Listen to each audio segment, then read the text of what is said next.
Welcome to Cowboys and Indian, the footballing show. Today's episode is called Fistful of Dollars. We will be talking about concessions and what is happening up and down the country, where some clubs are starting to turn their backs on the fans.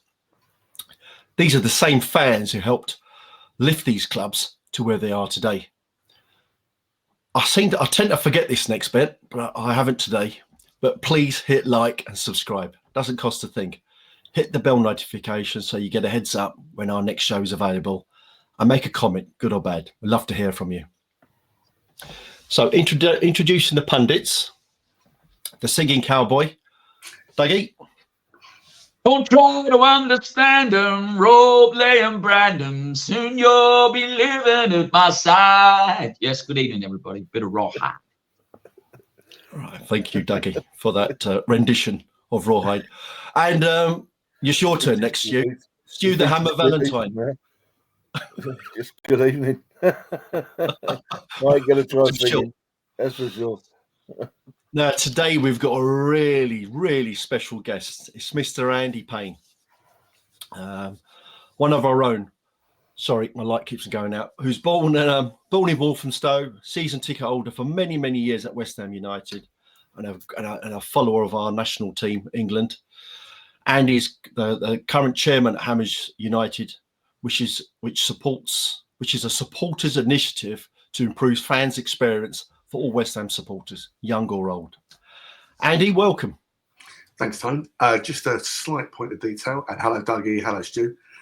Just a point of detail. I am the joint secretary at Hammers United, which is the largest independent West Ham supporters group. So it's nigh on 20,000 of us, and I am the co-chair of the West Ham United Fan Advisory Board, which is a sort of new construct, Premier League initiative, and it's been brought in sort of last season. And the idea is to give what used to be called structured dialogue, without getting too technical, between fans and the club. And, you know, we're in direct negotiations at the moment around the said concessions. So everyone's clear what concessions are. That's a price reduction. Currently, or up until last season, a minimum of 50% for under 18s. In fact, the under 18s have got considerably more than that for historical reasons, which I'll go into a bit later. But some of them got up to 80%, so that's very good. Under 21s, 50%. Over 66s, 50%. That was jacked up from 65. 2 seasons ago at 24 hours notice by the club. Bit disappointing that, especially when we found out that it applied, that moved just about 100 supporters in a stroke from getting a concession at 50% of their price for their season ticket and not, right? 100 people. So probably the club would have made, you know, £25,000 more, something like that, which is not even a rounding error. And we can come on to club finances a bit later because there's a lot to talk about that. And then also, I'd say probably is more important than anyone else is disabled, you know, their concessions. The club, in line with a lot of other Premier League clubs, have done some analysis, and you know, you won't have to be an expert to know that the demographic, the age demographic of Premier League football fans, not just Premier League fans, but you know, football fans in general, is getting older. Our generation, it's a life sentence, West Ham. You know, it's not kind of a choice. It's bestowed upon us. I always thank my granddad for that. And our generation went to football. And if you look back at some pictures from probably the very early 80s, where we were probably in our, you know, Pringle jumpers and Lacoste gear and all the rest of it, we were seeing a whole terrace wherever we went, full of like 13 to or 12 up to about 25-year-olds. In fact, when you start seeing people who are older than 25, they look really old. I mean, ridiculously old. And I think, you know, nowadays, one of the crimes of football is that there just isn't that many young people, really young people coming through. And these concessions are there. They've been there for time immemorial, not just at West Ham, but at all clubs. And the idea is to encourage it to be a family game. You know, take your kids, Why should they have to pay full price? They're only nippers. You know, the older folk, they've earned the right. They're not just rolling in at the age of 65 and 66 going, I'd like a season ticket, please. You know, 99% of them have come the whole distance. And those that are disabled, I mean, what West Ham were proposing at the beginning of this season was to put the disabled into bands 5 and 6 at the stadium that we play at, and which anyone who's been there knows that's high up. I mean, it's almost comical. Yeah. It is pretty clear that West Ham didn't think this through, but they are where they are. And my experience, not just of West Ham, but of a lot of organisations, companies, call them what you will, they don't like admitting mistakes. They don't like to climb down. We did analysis at the beginning of when this was all coming on top. Round about this time last year, probably about March last year, it started to rumble. Kieran Maguire is a very respected, probably the leading expert in football finance. He does a podcast called The Price of Football. Kieran's a really generous man. He's a Brighton fan. He's football through and through. He likes the same sort of music that we probably all like. Probably doesn't sing as well as Duggy, but there you go. But he's you know, he put a figure that concession change that West Ham from last season to this season would have raised West Ham £500,000 to £600,000 for the season. Okay. Now, I was the one who coined the phrase, that's the equivalent of 1 month of Danny Ings. Okay, which is utterly ridiculous. Now, it beggars belief. Okay, yeah. But Spurs up the road started this. We've got good friends at Tottenham who started the Save Our Seniors campaign. They were out of the weekend marching with the rest at frankly White Hart Lane, as we will still call it. So Spurs, the football club, started to realise they thought they needed to cut these concessions down because all the fans are getting older and they're going. I mean, the fact of the matter is that, you know, when we were lads, if our granddads were like 63 or something, they're half dead anyway. They didn't make it. They just didn't live as long as we did. So, you know, when they set these concessions, it's a bit like old age pensions. People are living a bit longer. So you can't blame fans for wanting to go watch football. I mean, we know, I know without I've never spoken to the three of you before, bar you, Tony, briefly at the weekend. It's more than watching a game of football. It's our social network. It's our fabric. It's our commonality. Yeah. We might differ on our, I don't know, choice of food, politics, whatever you want to call it, but we're football, and we love to moan about it, and we love to, you know, like curse it and all the rest of it. You know, as a West Ham fan, I don't know if we ever live in hope. I think we always live in fear of getting beaten all the time. But the thing is, it's us, it's our mates.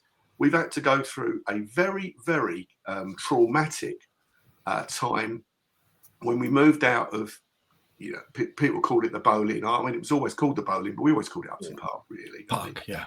You know, when we moved out of that, you know, it was exhausting. It was traumatic. You know, a schism. Okay, it was a big thing.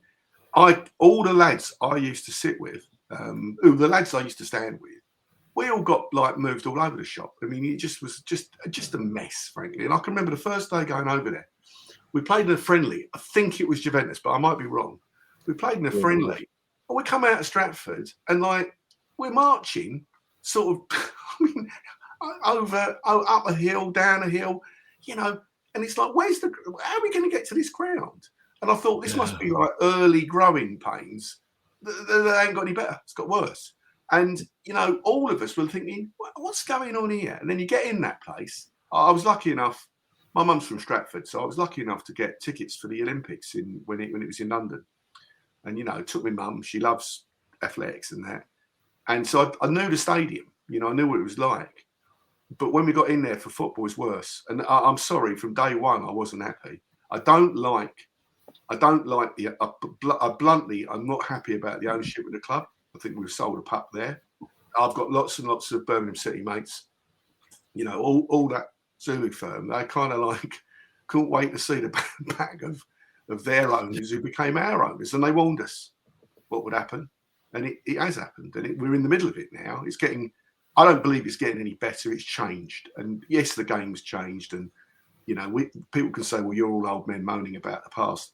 No, actually, this concession thing runs deep. It's for young people, 2 age groups. It's for older folk who have earned the right, and it's for disabled. And if you can't, West Ham United and other football clubs can't realise that this is more than ticket pricing. This is about the fabric of the game. If you don't realise what you're providing or we're providing, then frankly, you've got to have your head examined, because it is, for a lot. I mean, I talk to disabled folk who go to West Ham. For some of them, it's the only time they get out. It's the only time they can go and be somebody, and that makes me angry. Okay, and that's why we've been campaigning right from the start. And the club sneer a lot. Never going to happen. We've got over 22,000 signatures. Okay. That is significant. People say to me, but with 60,000 people going into that ground, where are all they? Well, they ain't 62,000 West Ham fans in there. We all know that. They're tourists. The tourists. No way. Yeah. Tourists. Yeah. Look, we've all been tourists. I go and watch England all over the world as a tourist. I've been over to Germany to watch games. I don't mind it, but I just don't like the, where 62,000 West Ham. It's not. Okay. And that's one of our challenges as a club. We sold our house, right, which we'd had for a long time in the family. We sold it, and we've now taken a rental. Right? What we wouldn't do that as as family people. Yeah, we'd never do that, and we'd never justify it to our family to say, "Oh, do you know the place we had? It was a bit of a shithole, but it was our shithole." Tell you what, we're selling that, and we're going to go to a rental where we can't do anything, and every time fans ask us to do something like safe standing, and not for us, we ain't got it, right? Who's got safe standing? The away fans upstairs, because it's too bleeding dangerous, right? So why aren't our fans allowed to have safe standing? Ask that question of the football club. Wow. And they blame the owners of the stadium, and the owners blame West Ham, and then someone blames Newham Council. In the end, they'll blame the fans. You watch when people are desperate and angry, and they're going to start standing up through games. They're going to be warned. They're going to try and chuck people out, ban them. They banned loads of people for standing up, for Christ's sake, for standing up. And eventually there'll be mass standing up, and then they'll do nothing about it. So eventually you watch the football club blame their own fans for losing the license to occupy and play games in front of people. I mean, that's how serious this stuff is. Where is it? Where is the safe standing? We all go away, this season because of the campaigning. I've been away a lot, and I've just loved it because we're able to shout our heads off, all sing the songs. We've got the humour and that sort of nice edginess, and it's like that's what West Ham is. But we've got to go away now to get that, because we ain't got it at our place. And ultimately, the atmosphere is down to the fans, but the football on the pitch has been average. The stadium, miles away from the action, wherever you sit, frankly, there's just nothing there. I want to talk about other clubs in a minute, because this is the real mustard when we talk about other clubs. But last night, Everton invited in a whole end to their fans into their new stadium. Right? Wow. Whole end. I was on a call. I was invited onto the Everton fan group, their biggest fan group, a few months ago, to do a talk about our concessions campaign, why it was important, and how we had united the West Ham fan base, because it needed to be, because there's all these groups and everyone's sniping at each other, trying to get likes and stuff and all this. I'm not interested. We're West Ham. We'll stand together, and it's for the benefit of West Ham fans that we're doing. It's not just West Ham fans, but everywhere across the football family. And Everton invited me onto this call, much like this, and I had the real sort of pleasure to meet and talk live with the architect of the new Bramley Moor Dock stadium, and it's state of the art. And I think they've got 54,000. Now, where I come from and where I believe Everton are as big, if not bigger, than West Ham, right? So they've managed to they've gone from Goodison at 38 or something to the new one at 52. They'll have Everton in there, right? Mark my words, there'll be Everton fans in there. and that place will be a difficult place to go and get anything as an away fan, as an away club. And they look at it, and this architect said to me, Dan Nice, his name was, he said to me, I really feel, he's an Evertonian, so that helps. And he said, I really feel sorry for West Ham fans because they've been sold a piece of junk. It's never going to be a football stadium. The only way it'll be a football stadium is just knock it down and start again. Yep. And it's as simple as that. Now, you know, people say it's the deal of the century. Well, some people who own the club say it's the deal of the century. No, it's not. We pay £2.6 million a year to occupy that place. Okay, that's about a game and a half. So when they plead poverty, where is the money going? What is happening? Tottenham Hotspur spent thick end of $1 billion, all right, and their fans are not in love with their owners at all. But they spend about $1 billion, but they spend 20 to 40 million pound a year in servicing the debt. But they've got an asset, right? Yes. They've got an asset. They've got something that's building value year in, year out. I mean, anyone who's been in that stadium, that's a world-class stadium. That's probably the best football stadium in the country, if not Europe. That is top-notch. Much as it pains me to say that. Yeah, as I say, Andy, wash your mouth out. Well, I'm sorry, but truth is truth, isn't it? Truth but it is.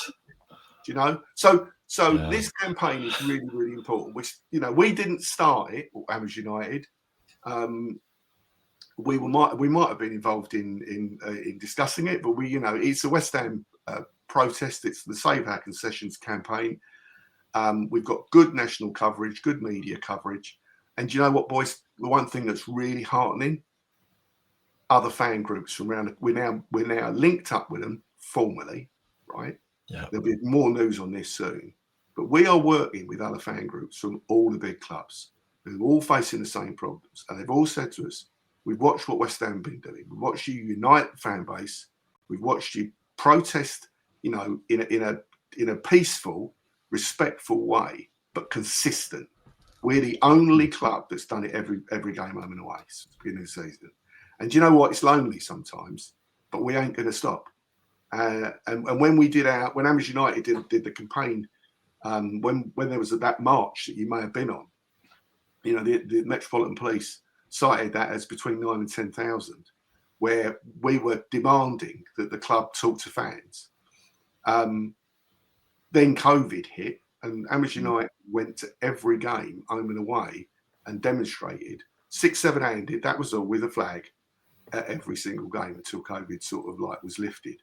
So we're determined, we're respectful. We're going to make sure all of our protests are peaceful within the law.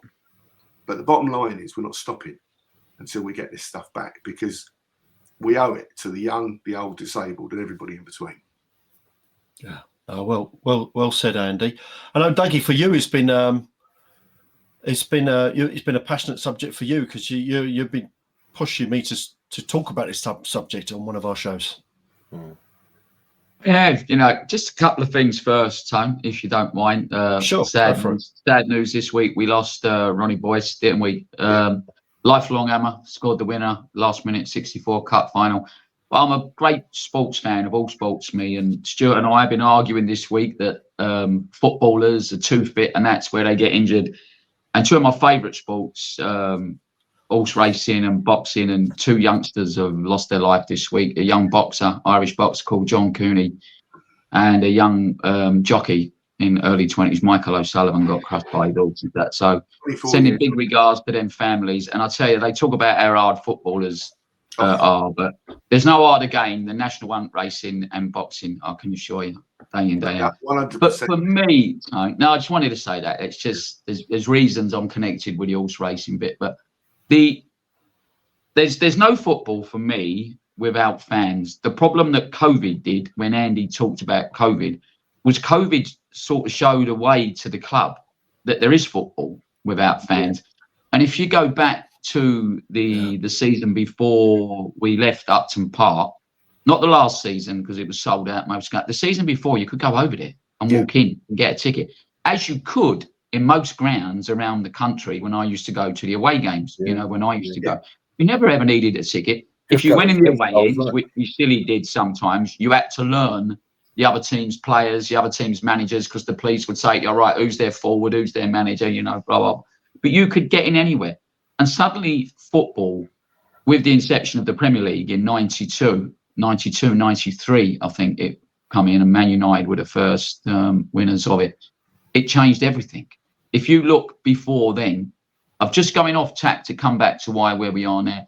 You know, most British players then, if they was wanting to move on in their careers, they went to Italy because that's where the money was, you know. And then all of a sudden, when the Premier League and the money started coming in through Sky, blah, blah, everyone else wanted to come the other way.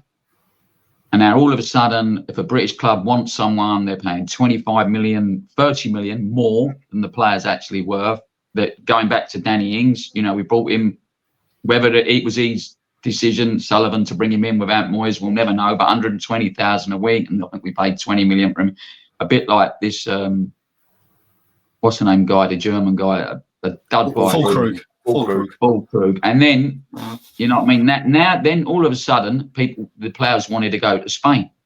You know, then you got a lot of the big players want to go. If you look at really, really big money moves, and I mean really big money moves, how many of them have actually been a success? And you'll find hardly any. And now, 6-7 months ago, a year ago, they wanted to go to China, and I think Jordan Henderson and Jarrod was playing in front of 650 fans on 400,000 a week.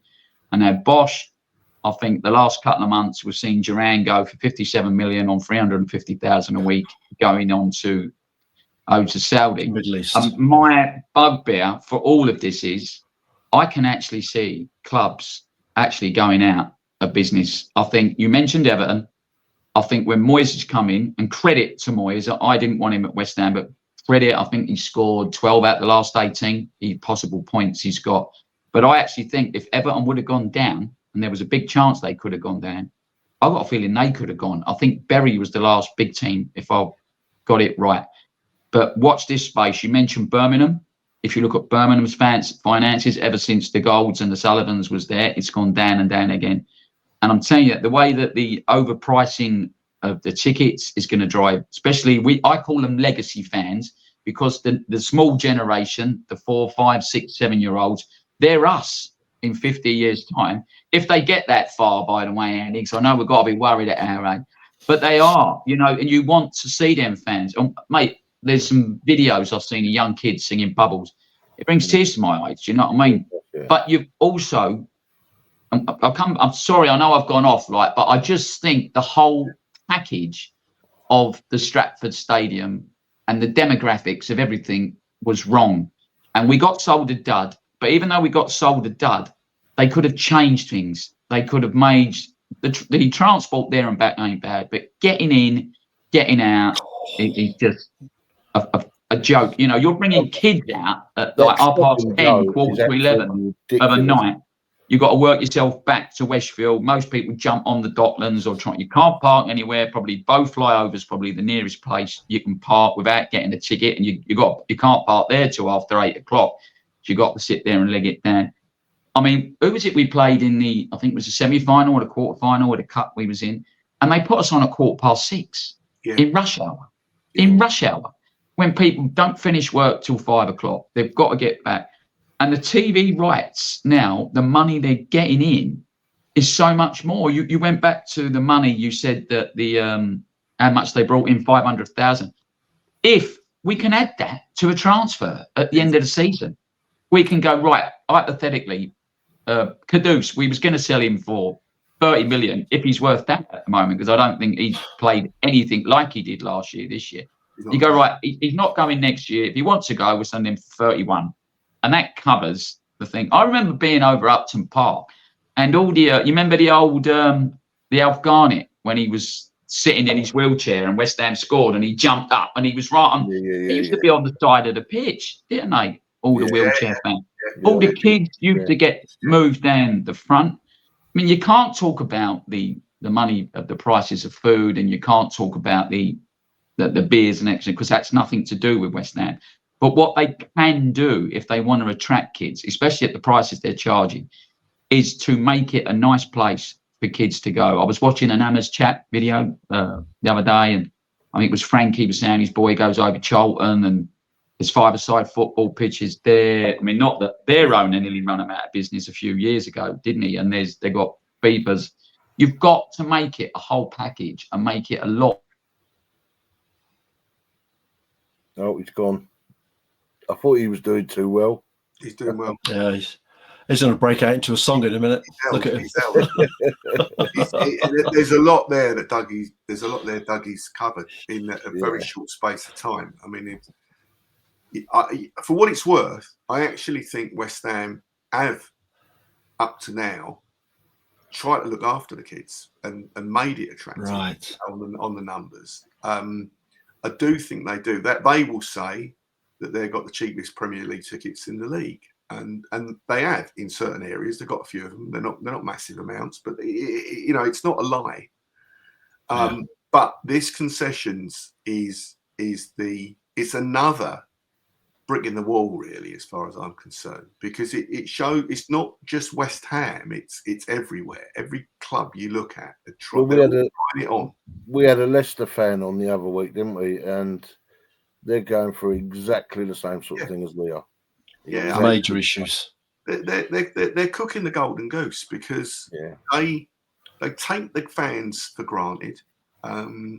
Openly that they take us for granted. They just think we're going to keep turning up. The sad thing, I believe, is this is what really makes me cry at West Ham, is that there's so many of my mates just going, no, I'm done, Ed. I ain't going no more. I'm not bothered with this. I can't be asked. How insulting is it for us to not be able to walk back through Stratford after the Westfield after the game, go round and all this sort of rubbish? It's like, why was that not thought about? What they would have discussed it, and they would have gone, no, it's all right. Just bring the wall up, close them off. They'll go around the outside. I mean, we've had, I don't know how many games we've played in that stadium. I think it's about 179, 180 since we've been there. As much as that, right? Yeah. Yeah. But then if you look at it, I was trying to find out, just anecdotally talking to people, have we had 10% of them that have been, like 17.9 games that have been, like something you'd remember and think, what an atmosphere that was. I mean, I remember we played Chelsea early on in the Cup, beat them. I think we beat Spurs early-ish. We might have had a Man United or two.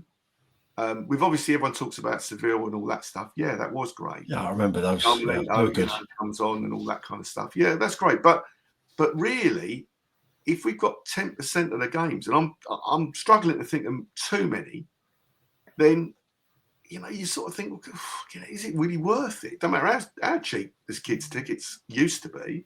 Do they really want to go over there? Is there anything they're actually going to get into? Andy, we've lost more games in the Premiership than any other club, West Ham, and yet we still build a ground. And more, I thought it was Everton when someone asked me, and when I looked it up, it's not. It's us. But that showed you how we've played since the inception of the Premier League. Yeah, and I think the club know that there is because we're in London, there is a lot of floating supporters or visitors, really. Yeah. You can't blame the club for knowing, for seeing that and seeing that, people are going to come along. It's a bit like going to a Premiership football match. It's like going to a West End show for a lot of tourists. There's sort of nothing wrong with it. But I do think West Ham, the football club, need to remember that it's their job to encourage young and old to come to football. Because, the first time I got took to West Ham was 1971, and we played what turned out to be another club that I don't know why I've always had a soft spot for West Brom, but it's probably the West bit, right, when I was a little boy.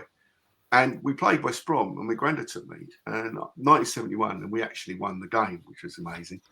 But, you relied on the old folk to take you when you were little nippers. Yeah. And then as soon as you were able to get rid of the old folk, you went on your own with your mates and got up to all sorts as you got work, as you got older and older. But the point is that was the rite of passage. That was like, father and son, mother, daughter, mother, son, that kind of stuff. And you know, you want. I mean, there's groups where I sit at West Ham. There's family groups. You know, there can be 16, 17 of them all sitting together. And you know, now what they're saying is you know, you can't pass the concession on. You can't bring the new kid in. They've got to go to a different part of the ground. Just making it overcomplicated. And it's because they think they can, you know, what the Americans would say, nickel and dime it. It's, you know, it's penny wise, pound foolish. For £500,000, look, a matter of public record, that getting rid of Lopetegui, who in my humble opinion should never been given the job in the first place, but getting rid of him has cost the club, him and his entourage, cost the club £6 million. Hiring in Macaulay, who's the latest recruitment specialist to assist Potter, is £1.5 million. Paying Tim Stuyton off and all his entourage has been 2 to 3 million quid. We've got 10 million quid there that's squandered. The club are moaning. Unbelievable. The club are sort of saying, we've got no money. We've got to put prices up. It's like, well, no wonder you got no money. Look at some of the decisions you're making. You know, mismanagement. Lewis Guilhem. A lot of the transfers have been crazy, terrible. You know, but, you know, Guilhem for the nose or sold players cheap, and we seem to be good at buying and terrible at selling. Yeah. But I mean, on the playing side, without getting too diverted here, but here's a really dark prospect. Okay, Lewis Paquetá has still got all this betting stuff around him. Who seriously is going to buy him off us if we think we're going to sell him? No one. Right? As Duggy said, Kudus has been a shadow of what he was last season. Last season, he was devastating. He was one of the best attackers in the league. He's been a shadow, and he's been a shadow for Ghana too. Okay, so you know there must be something going on with that kid's head. So he's got an £85 million get out, you know, like release clause. No one's going to play that for him. West Ham are going to need to sell. So who's the player, right, that we could sell and people would pay for? Bowen. Yeah, Bowen. Jarrod Bowen. Now we know with David Sullivan, he's got no loyalty whatsoever. No. And if he's pushed, it'll be, you know the clubs that will be after Bowen, it'll be Arsenal or Liverpool. And they'll come in at about 50, 60 mil. And you might get a bit more for him. He's on a 7-year contract or whatever. If things don't work out for West Ham, we'll end up selling him. You know, and at that point, West Ham's heart will be ripped out because Jarrod Bowen, I know he signed him from Hull, but you know, he's as close to a West Ham player in my lifetime as I've seen. I put him in the same category as, you know, the kind of Jeff Hursts and the Martin Peters of this world. You know, his commitment. I went over to Chelsea, game we should have drawn at least, and I could not believe he came back from injury and he, you know, bumped his foot or something, and the amount of effort the lad put in, you know, whether you think he should be captain or not, that boy never not puts a shift in. And you know, if West Ham, if the rubbish that's coming out of the club about being skint, which may not be rubbish, but if they are skint, it's because they're incompetent. If they sell Bowen, I mean, it's revolution time. Fans are just not going to have it. You know, ludicrous. Because there's nobody else there really that clubs would particularly. Who's going to walk into a team, into a better team? So you know, I'm worried that Bowen's going to be the one that becomes. I mean, look, you know, for what it's worth, I'm a big National Hunt Racing fan too, Duggy. I've got a fair bit of syndicates and stuff like that. I was in a pub in Cheltenham for the festival, and I met a geezer and spent an hour with him. His name was Rice. His name was Sean Rice. It was Declan Rice's dad. So this was in March, right, of 23. And we were chatting away, and he told me that Arsenal would be where Rice goes. And he said that his boy would stay at West Ham, but would needed to be paid top money, right? Simple as that. You know, West Ham weren't doing it. You know, I was in Prague, brilliant night. Most emotional I think I've been at a West Ham match probably ever, maybe 1980. But you're older, you get more emotional. Next day, Sullivan couldn't wait, could he? He's going to Arsenal. No. Didn't even wait for the parade, did he? Didn't even wait. Straight out and done it, didn't he? Yeah. Yeah. And then sort of like you can see him bragging about, well, we've got 105 million. You're sort of thinking, they've got no class. But that's the same bloke that was getting rid of Avram Grant, and was Martin O'Neill was being trumpeted in. Karen Brady was reporting it in her column in The Sun. And Avram Grant, who I had no time for whatsoever, but I felt sorry for him in that game. I can't remember who we played. Arsenal, I think. It was between Christmas, wasn't it? It was running up to Christmas. Yeah. And he was off, and he walked round the pitch at Upton Park, waving to fans. Everyone felt a bit sorry for him because he thought he was getting the tin tack. And then Martin O'Neill said, no, we haven't agreed terms. And my wife's ill, and she had cancer, I believe. And Martin O'Neill didn't come. And Brady had sort of given it all the big, he's on his way. And then we kept Grant. And then what happened? We all went to Wigan, last game of the season, 2-0 up, lose 3-2. And it turns out Avram Grant's prevented from getting on the coach going home. Yeah. Sullivan said to him, you're not travelling. And Scott Parker had to get off the coach and say, you can't do this. You can't leave a man up here. No class. No, it's just wrong. On a human being level, you wouldn't do that to anybody. That man's got no class anyway, Sullivan. Well, and that comes back to issues around recruitment. In the end of the day, my granddad always says to me, people work for people, and they work because they want to work for somebody. You don't work for bullies. You don't work for charlatans. You work with people that you respect. And it goes two ways. Andy, I've got a question for you, mate. Like, you go around the country more than I do. But do you actually think that anyone cares? I've been sitting here listening to you thinking about owners. Probably care for the fans this year, maybe the Brighton team, and maybe the Forest guy, because he put his money where his mouth. He bought a load of Stumas and saved us taking Lingard. But if you look at it, my mind's going back. And the only one who really seemed to care about the fans and actually cared about the team, cared about where they was, I think I've got to go back to Steve Gibson at Middlesbrough. I was going to say, Gibson was definitely a person who cared. But Tony Fernandez put loads of money stupidly into QPR, and you just threw money at it willy-nilly. But I don't think it was a fan. Tony wanted to buy success, a bit like Jack Walker did. It cost him 50 million to buy the Premier League. Jack Walker was a fan, though, wasn't he? Yeah, but go back now, and who do you truly believe? Look, we all know what we've got, right? And they pay themselves silly wages. When we do transfer fees, we know where some of the money goes, and half of the agent's fee goes. It's quite obvious where it goes because you use the same people. But if you look through the Prem, you can't really say that Newcastle, because I don't think they've had long enough. City, at least City have put a lot of infrastructure in and around Manchester. So they've put loads of money. A lot of fans from other clubs, and this season more so than ever. We've built this alliance, and I've got a lot of faith, as the other clubs have, in that as well. Working with people like Spirit of Shankly, you are seeing how it can be done, right? Those boys, and they're organised.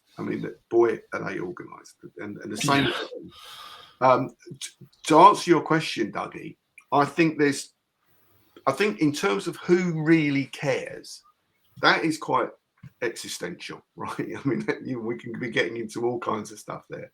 But I think if you look at Brighton and you look at Brentford, both are owned by actual fans who both bizarrely are professional gamblers.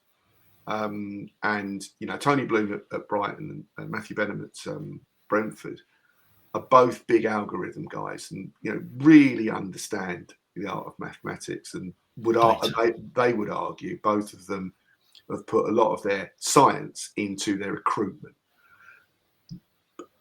How much do they really, really, really care? I don't know. But what I do know is if you talk to Brighton fans, and they've announced, Brighton, that the tickets are going up by 5%. They've announced that their concessions are going to be on a sliding scale down to about 25% for years. Tony Bloom and the Brighton fans, given where Brighton came from in terms of, they were at the Goldstone Ground, then they lost that, then they went out of business, then they were at the Wivdean. Tony Bloom's been there long enough now and invested significant money, his own money. Brighton fans respect him. And when he said, we're going to spend £100 million over the next 5 to 6 years on our stadium, but I want you fans to put a bit into it, hence the price rises and concessions changes. majority of Brighton fans, not all of them, the majority of Brighton fans say fair play. Okay. At Brentford, they've announced season ticket freezing for next season. They've announced a £10 for away Brentford fans for under 18s. Okay, to encourage them to go away. Wow. They built their own stadium that they own. It's pretty fantastic. It's small, 25,000. And Brentford fans got a huge amount of respect for their owners. So there's two that I would point to. The Amex Bournemouth fans are happy at the moment. Bournemouth fans are happy. Andy, am I right that Premier League away games, you can't charge no more than £30 per away ticket in the Premier League? Yeah. Man United have just announced for the cup game against Fulham that the away price is £61. Yeah. So they've doubled it. They've 100% doubled it. Now, if that's the same in the for the away fans in the Premier League, how can they double it for the FA Cup? Yeah, well, that's because they've got that flexibility, because there is a price cap on the away tickets. It was fought hard for by the Football Supporters Association, and the Stop Exploiting Loyalty banners you see everywhere. You know, we have those all over our socials. That is a Football Supporters Association FSA led campaign, and you know, if the Premier League clubs got their way, they'd get rid of that £30 price cap. Can the government step in, Andy? Can the government step in and do average prices? Can they cut wages of players, and can they cap transfer fees? Right. The answer to that is yes and no. So let me be specific. The government, this particular government, has picked up what's called the Football Governance Bill. So the bill will become law at some stage.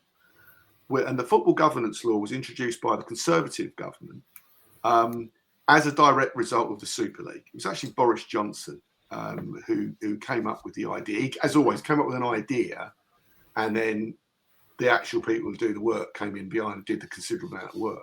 Tracy Crouch, as a Tory MP, Tottenham Hotspur supporter, did an absolutely brilliant job of what was called the fan-led review.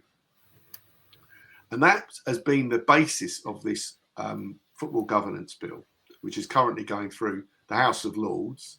And for those politically astute and observers out there will notice there is one particular member of the House of Lords who is trying to get this bill changed. Now, it's not a quiz, but it's a female, and she actually works at a football club pretty close to my heart. Stuart loves her. I'm not allowed to. I've been warned. We won't say the name.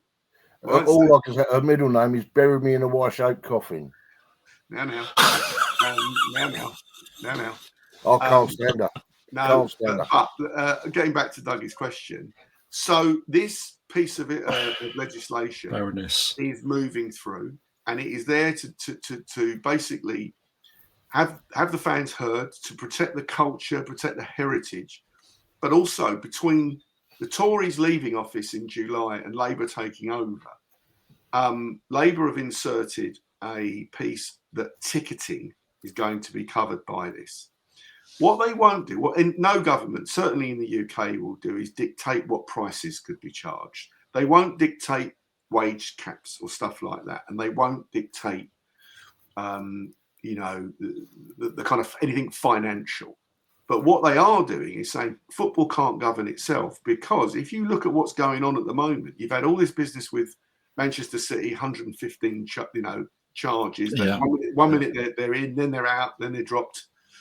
The Premier League have spent in the last 12 months, wait for it, £50 million on legal fees fighting amongst themselves.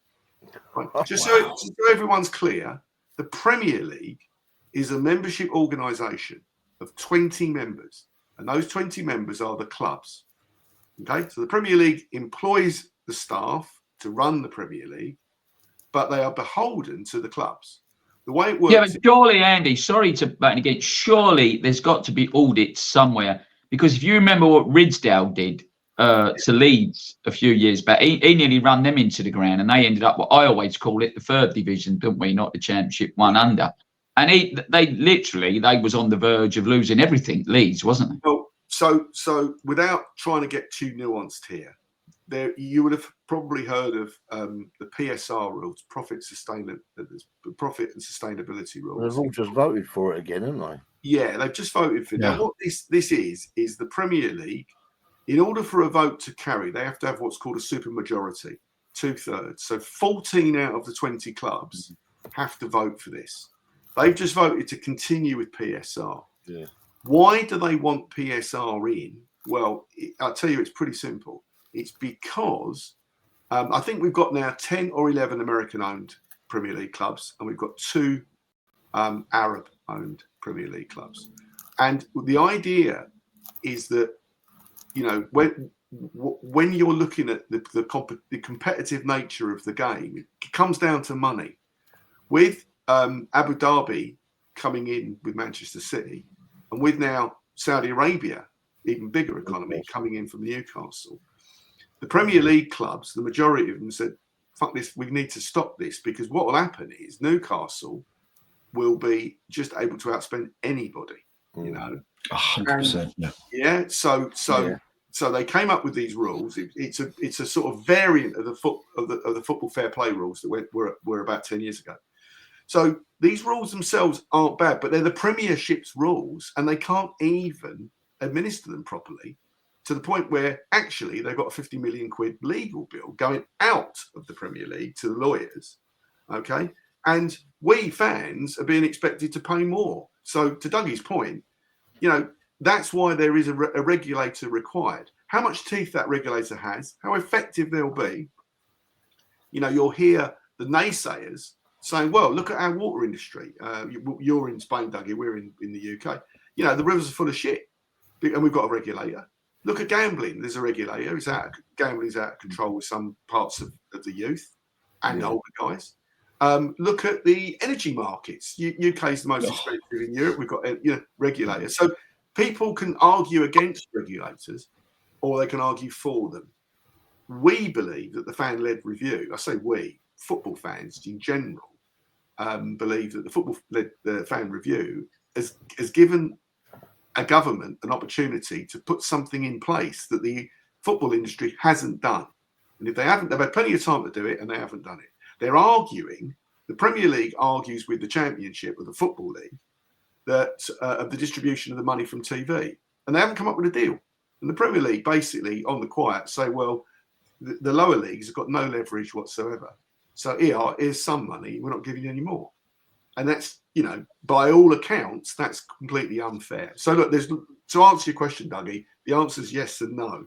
Will it be a magic silver bullet to solve all football's woes? Of course it won't. But there's more money coming into the Premier League, Andy, than there is in the NFL leagues now over in America. So the Americans are taking a lot more notice, and it's the franchise way. They franchise bits and pieces. I mean, that's the worrying part. And who wants to go? Don't get me wrong. I'm talking about having an event and not just a football game, but who wants to go and watch, 12 women dancing and then having this going on at halftime and that going on? You don't want that. We want to keep it as near to grass rooster as we've always had. English Premier League clubs are absurdly cheap when compared with NFL clubs. To buy an NFL club would cost you 8 to 10 billion. To buy an English Premier League club, well, at Manchester United want 6 billion for theirs. But it hasn't worked, Andy. He's put 1.2 billion in, right? Ratcliffe, right? They've already got a £750 million debt, which the Glazers used to buy Man United, and then lumbered Man United with the debt, and they pay 60 million interest per year, right? So he's put 1.2 billion in.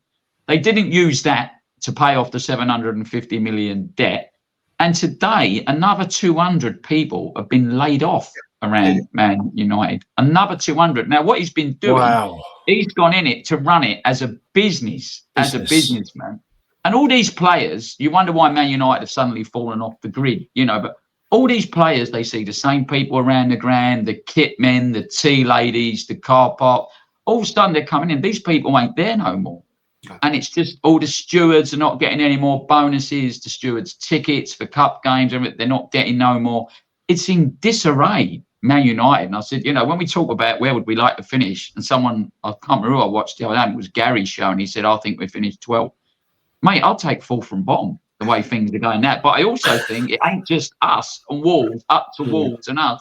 I'll tell you, if you looked at United's bench the other day, they had one recognised player that we would have heard of, Lindelof, and all the rest was 17 and 18-year-old kids. I'll tell you, Amorim is taking over a pit of snakes. And they're still paying 10 Argoff, aren't they? Because they've not paid him. But whether or not he lasts, Amorim is yet another cat. Their tickets have gone up from £40 to £26.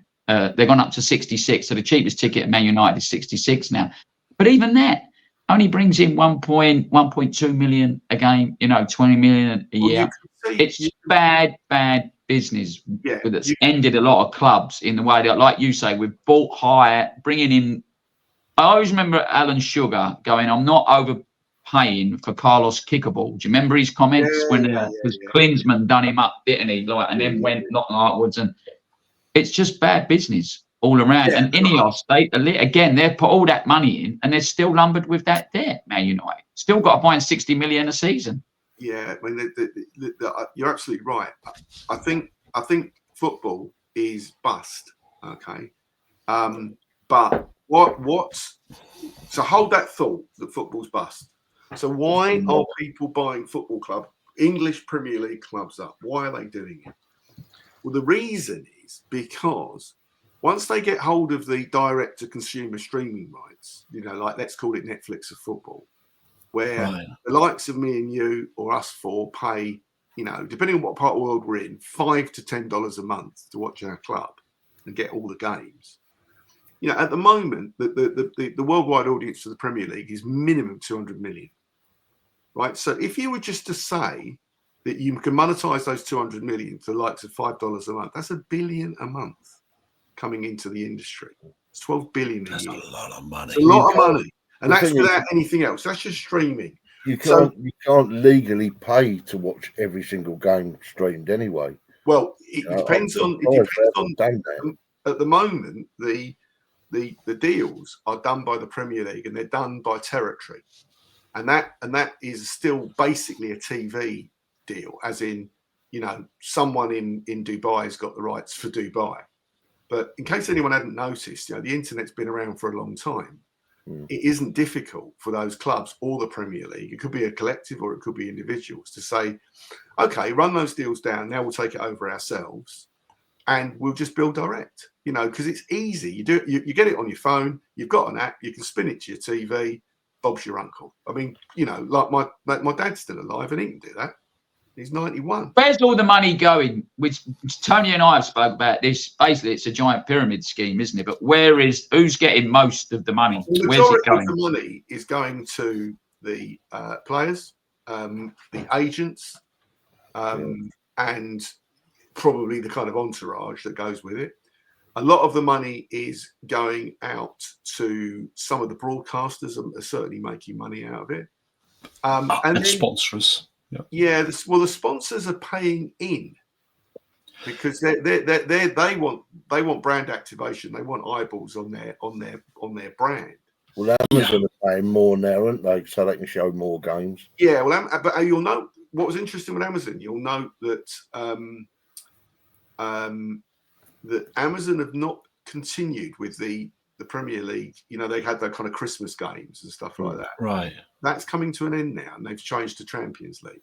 I think that's quite significant because what Amazon have got is a kind of globalized audience, and they sort of thinking, hang on, where's Real Madrid?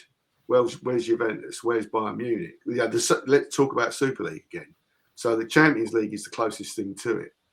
And so I think that's interesting that Amazon have dropped that contract with the Premier League and have gone to the Champions League. Look, all of this, where does that money go? It principally goes to the players and the agents, and probably some of the owners of some of the clubs. Tax man? Tax? You think, yeah, maybe. I mean, players will pay tax because they're PAYE employees. Right. Ruud Gullit famously saying, when I negotiate, I negotiate netto rather than gross. He wanted to know what he was going to get in his pocket every week when he signed for Chelsea. But Yeah, I mean the tax there is taxation that will come through PAYE. Whether any of these clubs ever make a profit of any significance to pay corporation tax, and how they move that around the world is anybody's guess. Andy, I looked last year at the total salary. So it goes from City all the way down to Luton on how much salary that is. So that's not just the players, that's all the salary for stewards, everybody. I'm not saying stewards get paid a lot of money. And it was just under £3 billion in total wages from all the clubs, where Luton was at 30 million. And I think City was at 220 million. So it's a big gulf. And West Ham's total bill last year was about 95. So hold that 3 billion in your head and just go back 5 minutes to what I said about direct streaming rights, based on a very conservative 200 million global audience. Clever man. Okay, let's put it down at $2, $3 a month, right? So you've now got $600 million a month coming in for 12 months a year, because they'll always end up springing it round outside of that. There'll be friendlies and all sorts of other rubbish. Before you know where you are on a 10 billion, and you've put out 3 for the Premier League, let's say 3 billion. So there's suddenly a margin. So when Dougie asked, where's the money? Why are they doing it? That's why they're doing it. That's what's coming. Money. And that's why American private equity houses are buying this stuff up, because they can see the profit opportunity. All right. Football is the world game, and the Premier League is the most popular. For whatever reason, it's the most popular league out there. But Andy, I'll bring it back then to the whole conversation, especially about the youngsters, that how are you going to get youngsters to follow a team like West Ham or a Brighton or, Everton's, unless they get sort of hand it down to them? Why are they going to support a team if it's just being viewed on TV? You've got to go to the ground to fall in love with the club. I think there's a number of different answers to that. The first is that you've got to be indoctrinated. You could call it radicalisation. I mean, we've all been radicalised to be West Ham. Really? Well, we didn't become West Ham fans to win trophies, did we? If only we knew. If only we knew. Well, Walthamstow is really a Tottenham area. Not that I'd like to have been a Spurs fan, but there's also Arsenal fans in Walthamstow. But anyway, a great dog track there, though, Andy. In fact, the Stowe. Yeah, indeed. The Chandlers owned that, didn't they? And Charlie Chan's underneath. I used to go every every Saturday, every Tuesday, and every Thursday. Yeah, the Stowe. Well, I didn't live very far from there, and I can remember in the latter days going to Charlie Chan's, and there was always be Teddy Sheringham would always be in there. He was sort of from Chingford. But the so look, the investors believe that there is a big prize here that's going to get bigger and bigger. And to answer your question, Tone, how do people get into that? Well, that's why, if you're West Ham specifically, you would want as many youngsters coming through that door to be indoctrinated into West Ham, to own it, and to be then advocates for West Ham the same way we were. And then you want to make sure you've got star players being shown in the Premier League, and that starts to grow your audience. I mean, there is always going to be, I would say Liverpool, Manchester United are sort of not head and shoulders above everybody else in terms of football brands from the Premier League, but they are the two. I mean, Man United still. Chelsea have done a pretty good job about spreading their word. Tottenham have done a good job with it, and Arsenal certainly. And I'm sure that Newcastle and Villa have got ambitions in there as well. So, we've got a fair shout of doing that. But you've got to have the vision, and you've got to have the consistency, and ultimately you've got to win football matches and win trophies. And the thing is, our kids will come there and watch it when they get served up what was served up at the weekend. Yeah, they're not going to want to go there. You're right, Stu.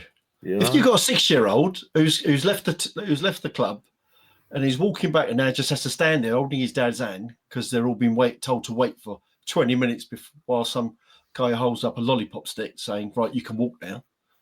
That stop-start rubbish. That kid's going to go, I've had enough. I'm bored. Don't want to come here no more. I took my kids just for a short while, because I don't live down in London no more. I live in Leicestershire. But I took my kids. I bought a season ticket for Leicester Tigers. And no disrespect to Leicester Tigers, but I forced my kids to go. One of them fell asleep. He fell asleep at the stadium because it was so cold. So he's wrapped up in his parka and it was so cold he just fell asleep.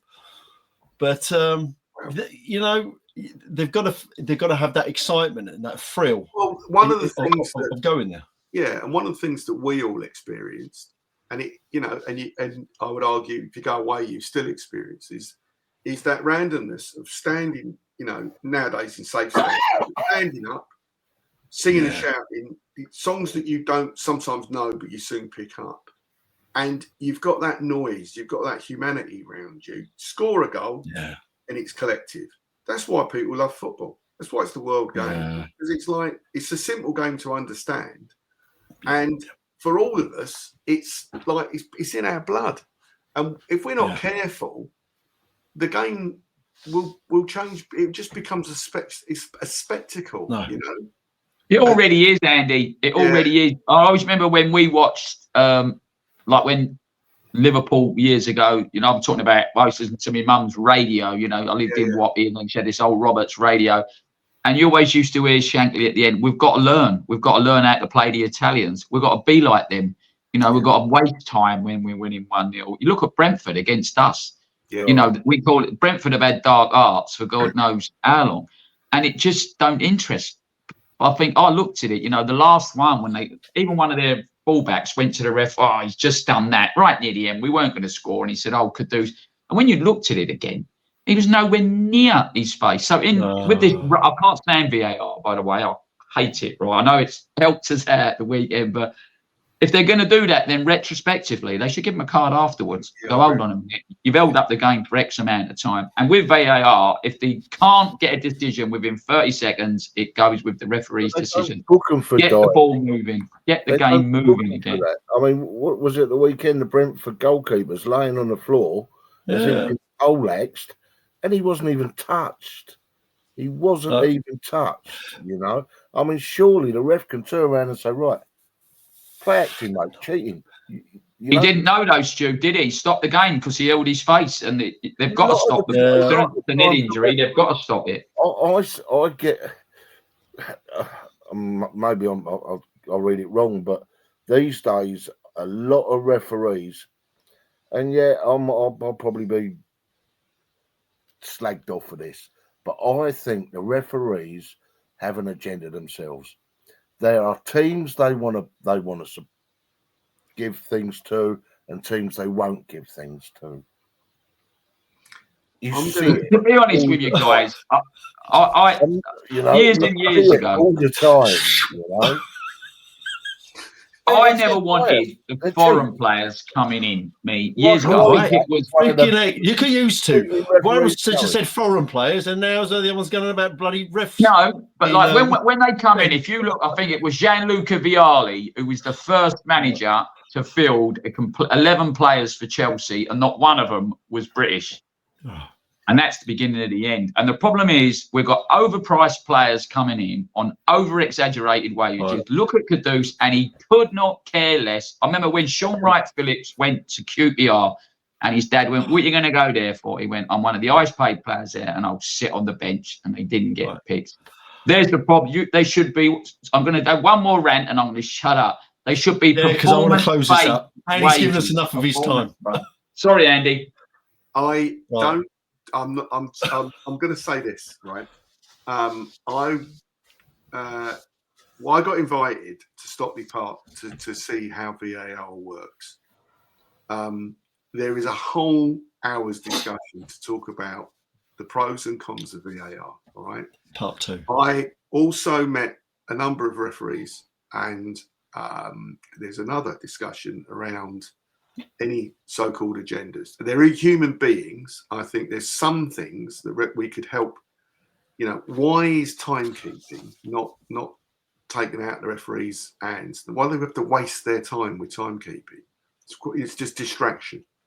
So there are things that could change that would make refs' lives easier. Big issue with referees is what incentives are there for people to actually learn how to be a referee? Because everyone hates them. right? There's never an ex-player who's become a referee. You could argue nowadays they've earned too much money, don't want to do it. But I could never understand when I was a kid, why haven't some of these older players become referees? They played the game. They know every trick in the book. So, maybe the Premier League, maybe the Football Association needs to look at, because not all ex-players have earned big money and not all of them are going to be pundits. And they're all pretty fit and they could play a part. But again, you'd have to make sure that the reward structure was there and so on. So, I mean, look, I think with stuff like VAR, it's a very emotive subject. I wouldn't say I'm a fan of it, but I wouldn't say I don't think it's going to go anywhere. I don't think it's going away. No. In theory, VAR works fine. In theory, but it just doesn't in practice, I don't think. Well, there's definitely the science part of it is certainly less scientific than we've been led to believe, because they are looking at it. They've got cameras, depending on the games, actually, because again, different competitions have got different numbers of cameras. But Amazon's coverage, they've got even more cameras than anybody else. So it's astonishing. So look, what I would say is cut the officials some slack, because when they're looking at the replay, they've got up to 8 or 10 camera angles to look at, and to do that in 30 seconds is actually quite difficult. What they did for us was they took us in and showed us and said, right, you sit in the chair, and here's some games that you probably wouldn't have seen, stuff from abroad. Make a decision. Okay, make the ref's decision and then do the VAR decision. Crikey. It was scary, because all of us who did it, we were all wrong. Just like we were wrong. And then when we looked at it from the VAR perspective, all different angles, you started off with one opinion and it changed, right? So you imagine that in real time, when you've got like what happened with Spurs and Liverpool earlier in the season, real time, and you're talking on the mic to the referee in the ground, and the fans are going mad, going, what the fuck's going on? Why don't we get a decision? I wouldn't want to be in those positions. I think it's a lot of responsibility. Mate, so I'm not under that pressure. Yeah, I'm not defending it. I'm just saying I think it would. I actually suggested to the Premier League that they need to do more of this to educate fans, and show fans what's going on. Because interestingly, our interpretation of the rules, the interpretation and the rules do change ever so slightly every season. And the Premier League are very strong on the culture of English football. I didn't know this, but basically, if you look at when we play in Europe, there is a different standard of refereeing generally in Europe than there is in England. In England, we let stuff go a bit more. In the European games, if you touch something, that's it. It could be a yellow card, could be off. Yeah, so the Premier League are quite culturally protective, saying there's got to be a bit of give and take. There's got to be a bit. It's a physical game. So I don't think the Premier League do themselves any favours at all. And people like Sky and other broadcasters should spend time explaining rather than coating everything off. Having armchair experts who played football sitting back going, well, I can't see the line. Well, go and sit in the box, mate. I'm not going to name any of the pundits, but go out there and do that job, because you wouldn't be able to do it. Yeah. But there you go. Well, that's another show in itself. Now, just to close up, this is really important part, and a really important part for all the viewers. I call it the call of action. Yeah. So, Andy, we've got we are, because I'm part of this group as well. But the Hammers United, we've got the website. I've been since before COVID. Good man. Yeah, well fantastic, Stuart. Thank you. So, what we'd like to do is, this is just for West Ham supporters, or any supporters can come on and join. Hammers United really makes sense for West Ham fans, but we don't have any bar on that. The Save Our Concessions, the petition that is live on change.org can be found straight from our website. And that can be signed by anybody, and we'd encourage anybody to sign that. And that currently stands at over 22,000 people. That in itself has validated the campaign quite magnificently. Wow. And really, we do media all the time, and follow us on X/Twitter, on Instagram, on Facebook, and a big part of the community. What I would say is, Ray Winston's a big supporter. What I would say is that the really exciting bit has been the cooperation and help between other fan groups from other football clubs. Right. That's different. That's not what football fans are used to. And it's certainly not what the owners of the football fans expected. Okay. Right. So, we keep our website pretty well up to date. All the information is on there.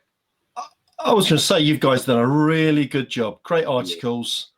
Obviously, I saw you guys at on the weekend. On the weekend, London Stadium. Some great people there. You had the banners out there. So what we'll do is in the description of the YouTube, we'll put the Hammers United web address on there. So please do go on there and register and show your interest. If we don't do anything now, God knows what's going to happen to the club in the future. So we've all got to take our part. What's going to happen to the disabled? They're old, they're children. You know, children absolutely. Are our future. I know it's a cliche, but they're our future. Well, you've got to ask. You've got to ask the fundamental question, right? What is the club? I'd argue the club's us. It's fans. Okay. Well, yeah. And one thing for your viewers to think about. I'll leave you this question: why is it that the words football club are starting to disappear from football clubs' names? Ooh. Where's that FC going? Liverpool still have Liverpool FC. Everton still Everton FC. But you will notice our West London brothers at Chelsea, that football club bit's disappearing off them. They've now got the thing that we've got. They've got London without the O's in it. So they've got LDN. Yeah. Right? And we've got West Ham London. So decided that's just a pure overseas play to say, we're a London club. It's a great city. Come here. All right. So, the two words football club seem to be disappearing. That is a worry. It's a big worry. It's a worry. The London bit, I'm not too keen on. I mean, if anything, we're East London. We're not London. We're East London. What we are is West Ham. We're West Ham. West Ham United. East London. With the castle. Got to be with the castle. Yeah, that's it. West Ham United. We are West Ham United Football Club. Yeah, exactly. And I personally like that to be the day I die. I'd like to see that be the case. Absolutely. Anyway. But it's been a big place to meet you. I was going to say, Andy, really appreciate you being on today. Really, really heartfelt. If obviously as you go along with your journey, if you need some more coverage or you've got some more updates, you're always welcome to come on. These two talk about. They've just done a video on hardmen of the 70s. Wow. People like Norman Hunter and players that I don't even know of, to be honest. Norman bites your legs. Hunter. Yeah, bite your legs. Yeah. Billy Bremner. Yeah, and actually, most Alan Clark, most of those Leeds players for winner. But as you said, that's when clubs were clubs. Yeah, that's where they were. They were proper clubs. Yeah. But I don't know where Dougie's gone. I think he's gone siesta time, obviously in Spain. But he's after all Spanish. that shouting, he's got tired. He has. He normally has to. Normally at this time, we have to call the nurse. Takes him away and puts him to bed. So normally at this time you're moaning about me and Dougie going off topic all the time. There is one show you've got to watch. It's when we go on the Carabao Cup semi-final. Oh yeah. And these two start going on about the war. Oh wow! Okay. Which is great for a history lesson. But they start talking about the Blitz, the East End, and catching eels with newspapers. Oh no! I can relate to that. My grandfather used to tell me about it. I never saw it in action, but I heard about it. In newspapers, I think Stu did. Used to catch them. Yeah, used to catch them. Yeah. My nan used to jelly them. I do love a jelly. I always found jellied eels to be. I just didn't like the bone. Yeah, you just suck the meat off the bone. I know. I just didn't like it. It must have been when I was a kid. I probably look at Tony's face. You just get it and go. Jellied eels. Right. On that note, I'll let you so once again, please do like and subscribe. I know we're still a young channel, but we're sort of trying to grow out there in the YouTube world. And once again, thank you for tuning in, Andy. Again, I can't thank you enough, Stuart. Well, please, I'll tell you what, anybody that's watching, please give Hammers United all the support you can give them.